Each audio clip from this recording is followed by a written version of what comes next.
میں جیل میں تھا، ایک جیل کا افسر تھا، بڑا احترام کرتا تھا. اس نے کہا میں بہت پریشان ہوں، کسی بزرگ کو کہو مجھے کچھ کلمات دے، وظیفہ دے کہ میری غربت دور ہو جائے. میں نے حضرت الاستاذ مولانا مفتی احمد الرحمان کو پشتو میں خط لکھا. میں نے کہا اردو یہ سمجھ لے گا. حضرت بہت بڑے سخی اپنے زمانے کے عالمگیر بادشاہ تھے. اس کی تکلیف سن کر کے جتنے چاہیے تھے اس کو دے دیے، اور بہترین کھانا کھلایا، ٹھنڈی بوتلیں، آئس کریم سب کھلایا. جاتے وقت اپنے کسی شاگرد کو کہا کہ اس کو جیل کے دروازے پر گاڑی میں پہنچا دو. وہ جب اندر آیا، اوہ ہو، وہ جو متاثر تھا. اگلے دن پتہ چلا کہ حضرت مفتی صاحب اور مولانا مصباح اللہ شاہ سے مولانا بدیع الزمان رحمہ اللہ مجھ سے ملنے آئے ہیں. تو اس نے وہ جالی میں نہیں، پورا گیٹ کھلوا کے اندر لے آئے اور جیل میں اعلان کیا کہ یہ ایسے لوگ ہیں، اگر یہ مجھے اجازت دے تو میں یہ دیواریں توڑ کر کے حضرت کو نکال دوں گا یہاں سے. تو بر وقت کسی شخص کا احترام وہ رشوت نہیں ہے، یہ مطلب ہے. میں گاڑی میں بیٹھ گیا، اسی ڈبے میں میں نے دیکھا بڑے بڑے علماء، نام لینا ٹھیک نہیں ہے، کوئی نیچے لیٹا ہوا ہے، کوئی چھوٹی سی کرسی بھی بیٹھا ہے. مجھے بڑا افسوس ہوا. ہمارے ساتھیوں نے تو پہلے سے برت وغیرہ ریزرو کیا تھا، لیکن اب اکابر و مشائخ سب نیچے، میں اس پہ کیسے جوڑوں؟ میں نے کہا بکس وکس رکھا، نیچے بیٹھ گیا. کچھ دیر جب گزری، ریل گاڑی کا ایک افسر آیا. میں نے اس کو کہا یہ بہت بڑے بڑے علماء ہیں، میں نے کہا احترام کرو. کہنے لگا اگر یہ علماء ہوتے تو پیسے خرچ کرتے، ٹائم پر یہ اپنی سیٹیں ریزرو کراتے.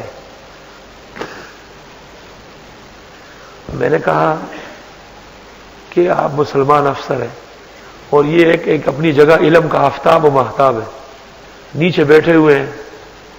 کہا آپ کے تو، میں نے کہا میری تو ہے لیکن میں نہیں بیٹھوں گا.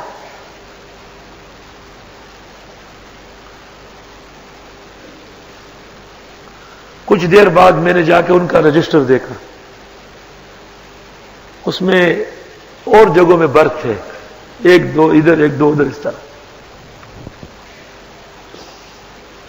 میں نے جیل کے ایک آدمی سے، وہ گاڑی کے ایک آدمی سے پوچھا کہ ان علماء کو برت دلانے ہر حال میں، بہت بڑا سفر ہے، یہاں سے لے کے راول پنڈی تک جا رہا ہے. مجھے کہتا ہے تھوڑے سے پیسے خرچ ہوں گے. میں نے کہا ان کے سروں کا صدقہ ہے. اور میں نے کہا ایک بات یاد رکھو کہ جن کی ریزرو برتیں ہیں ان کا کیا کرو گے؟ کہ وہ ہماری ذمہ داری ہے نا. تھوڑی دیر بعد وہ آیا اور ان تمام لوگوں کو دوسرے ڈبوں میں منتقل کیا، برت دے کے سب کو، اور جو برت ہم استاذوں کو دلوانا چاہتے وہ سب بحال کرا دی. یہ ضرورت کس بات کی تھی؟ ایک اہل علم کے مزاج میں فطری بخل ہے، اور دوسرا رشوت نہیں سمجھتے. یہ رشوت تھوڑا ہے، رشوت یہ ہے کہ ہم کسی کی چیز چھینے. گاڑی والوں کو اجازت ہے، انہوں نے ان کو اس سے بہترین قسم کے دے دیے. یہ رشوت نہیں ہے.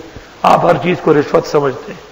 عدالت میں اہل حق اور باطل دونوں پٹ رہے یکساں. بھائی آپ اپنے وکیل کو خوش کریں تاکہ وہ صحیح طرح سٹڈی کرے، کیس کی تیاری کر لے. آپ اس کو پیسے نہیں دیتے، وہ آتا ہی نہیں. ادھر جو ہے نا آپ کے آدمیوں کی بے عزتی ہو رہی. میں نے حوالہ پہلے دیا ہے. جناب نبی کریم صلی اللہ علیہ وسلم کے بارے میں ایک شخص کو پتہ چلا کہ ہر وقت برا بھلا کہتے، بہت ستاتے ہیں. حضرت نے اس کو باقاعدہ تحفے بھیجے. وہ بالکل ٹھیک ہو کے شکریہ ادا کرنے آئے. جساس رازی نے احکام القرآن میں اس کے نیچے لکھا ہے ظالم کے ظلم سے بچنے کے لیے جو خرچ ہوگا وہ رشوت نہیں ہوگا. فقہ میں بھی لکھا ہے اور تفسیر میں بھی لکھا ہے. پیغمبر سے بھی ثابت ہے اور علماء سے بھی ثابت ہے. اب بھی جس کے ذہن میں نہ آئے اس کا ذہن اسلامی ہے ہی نہیں، وہ جاہلانہ ذہن.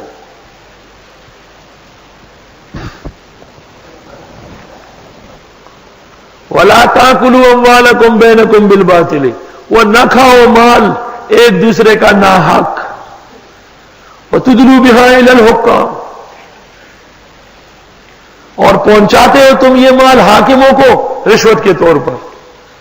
لِتَأْكُلُوا فَرِيقًا مِّنْ أَمْوَالِ النَّاسِ، کہ تم کھاؤ ایک حصہ لوگوں کو مال کا، یہ غلط ہے.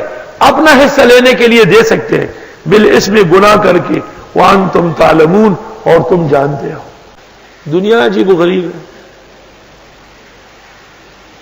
ایک ٹیکسی میں بیٹھ گیا گلشن آنے کے لیے. جب بیٹھ گیا مجھے کہتے کہاں جا رہے ہیں؟ میں نے کہا گلشن اقبال. کہا وہاں نہیں جانا ہے. میں نے کہا کیوں؟ کہا وہاں سے سواری نہیں ملتی. میں نے کہا چلو زیادہ پیسے دے دوں گا. لیکن نہیں، کہنے لگا میرا موڈ نہیں ہو رہا ہے. میں نے کہا تیرا موڈ بنا دوں گا. کہا کیسے بناؤ گے؟ میں نے کہا ڈبل پیسے. نے کہا ٹھیک ہے. راستے میں کسی جگہ مڑ رہا تھا، میں وہ راستہ نہیں جانتا تھا. میں نے لاٹھی سے اس کے کان کو یوں کیا. میں نے کہا یوں چلو. مارے گا کیا؟ میں نے کہا صبر کرو، پہنچاؤ پھر سے میں دکھاتا ہوں. سمجھتے گاڑیوں والے بھی رشوت مانگ رہے. جب یہاں اترا مدرسہ دیکھا، مجھے کہتے ہیں مجھ سے غلطی ہو گئی، مجھے پیسے نہیں لینے. میں نے کہا نہیں پیسے پورا لو، لیکن آئندہ دین والوں کو، داڑھی والوں کو تنگ نہ کرنا. غریب و عاجز مسکین لوگ ہیں، اس نے مانگا تو نہیں ہے، اس کا حق بڑھا کے آپ دے سکتے ہیں تبرعاً. یہ رشوت نہیں ہے. رشوت کا اصول یہ ہے کہ آپ کسی کا حق اپنی طرف کریں اور اس کے لیے کچھ دیں. اگر اپنے حق نکالنے کے لیے آپ نے کچھ دیا، مجبور تھے، تو آپ کو اجازت ہے. لیکن جو لے رہا ہے اس کے لیے پھر بھی نہ جائے گی، آپ کی کمزوری کا فائدہ اٹھا رہا. ہدایہ جلد ثالث کتاب الصلح میں ہے وَيَجُوزُ دَفْعُ الرِّشْوَةِ لِدَفْعِ الظُّلَمِ. ظلم ہٹانے کے لیے جو دیا جاتا ہے وہ رشوت ہے ہی نہیں. ہدایہ کو عبارت صحیح لانا چاہیے. وَيَجُوزُ دَفْعُ الرِّشْوَةِ لِدَفْعِ الظُّلَمِ. ظلم دور کرنے کے لیے جو دی جاتی ہے رشوت ہے ہی نہیں. اللہ. اس لیے اہل باطل کے مقابلے میں عدالتوں میں، اہل باطل کے مقابلے میں مختلف اداروں میں جو کچھ آپ خرچ کرو گے کہ حق کا بول بالا ہو جائے، انشاءاللہ تعالی ثواب ملے گا.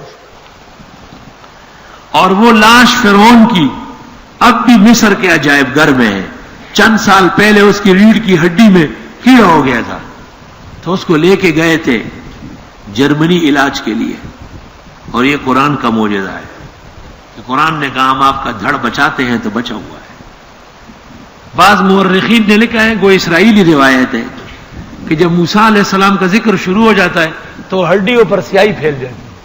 اب بھی غصہ آتا ہے اس کو. آج کل انٹرنیٹ پر کوئی پروگرام آیا ہے، اس میں فرعون کی شکل دکھائی ہے، بہت مہیب اور بدبخت قسم کی شکل ہے. وَإِنَّ كَثِيرًا مِّنَ النَّاسِ عَنْ آيَاتِنَا لَغَافِلُونَ. اور بے شک بہت سارے لوگ ہماری آیتوں سے غفلت کرتے. وَلَقَدْ بَوَّأْنَا بَنِي اسرائیل. اور یقیناً ہم ٹھکانے دے چکے تھے اسرائیلیوں کو، مبوّأَ صِدْقٍ، سچے ٹھکانے، یعنی شام میں ان کو آباد کیا. وَرَزَقْنَاهُم مِّنَ الطَّيِّبَاتِ. اور ان کو روزی دی تھی صاف ستھری، من و سلوہ. فَمَا اخْتَلَفُوا. انہوں نے اختلاف نہیں کیا، حَتَّىٰ جَاءَهُمُ الْعِلْمُ، یہاں تک کہ ان کو علم آیا. إِنَّ رَبَّكَ يَقْضِي بَيْنَهُمْ يَوْمَ الْقِيَامَةِ. بے شک تیرا رب فیصلہ کرے گا ان میں قیامت کے دن، فی ما کانوا فیہ یختلفون، جس میں یہ اختلاف کرتے ہیں. فإن كنت في شك مما أنزلنا إليك. پس اگر آپ شک میں ہیں اس چیز سے جو ہم نے اتاری آپ کو، فاسأل الذین يقرؤون الكتاب من قبلک. بس آپ پوچھ لیجئے ان لوگوں سے جو پڑھتے ہیں کتابیں آپ سے پہلے. سب کو پتہ ہے کہ انبیاء پر اس طرح آزمائش آتی ہے.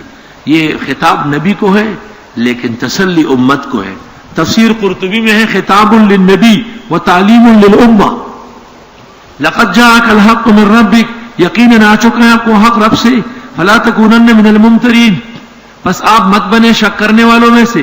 ولا تکونن من الذین کذبوا بآیات اللہ. اور مت بنیے ان لوگوں میں سے جو تکذیب کر چکے اللہ کی آیتوں کی. فتکون من الخاسرین. پس ہو جائیں گے آپ نقصان والوں میں. ان الذین حقت علیہم کلمۃ ربک. بے شک جت لوگوں پر ثابت ہو گئی تیرے رب کی بات، تیرے رب کا فیصلہ ثابت ہوا، لا یؤمنون کی ایمان نہیں لائیں گے. ولو جاءتہم کل آیہ. اور اگر آئے ان کے پاس ہر طرح کی نشانی، حتی یروا العذاب العلیم، یہاں تک کہ عذاب دردناک دیکھیں. اب ایک اصول، فلولا کانت قریۃ آمنت. بس کیوں نہیں کوئی بستی ایسی جو ایمان لائی، فنفعها ایمانها، اس کو ایمان نے فائدہ دیا، یعنی اخیر وقت میں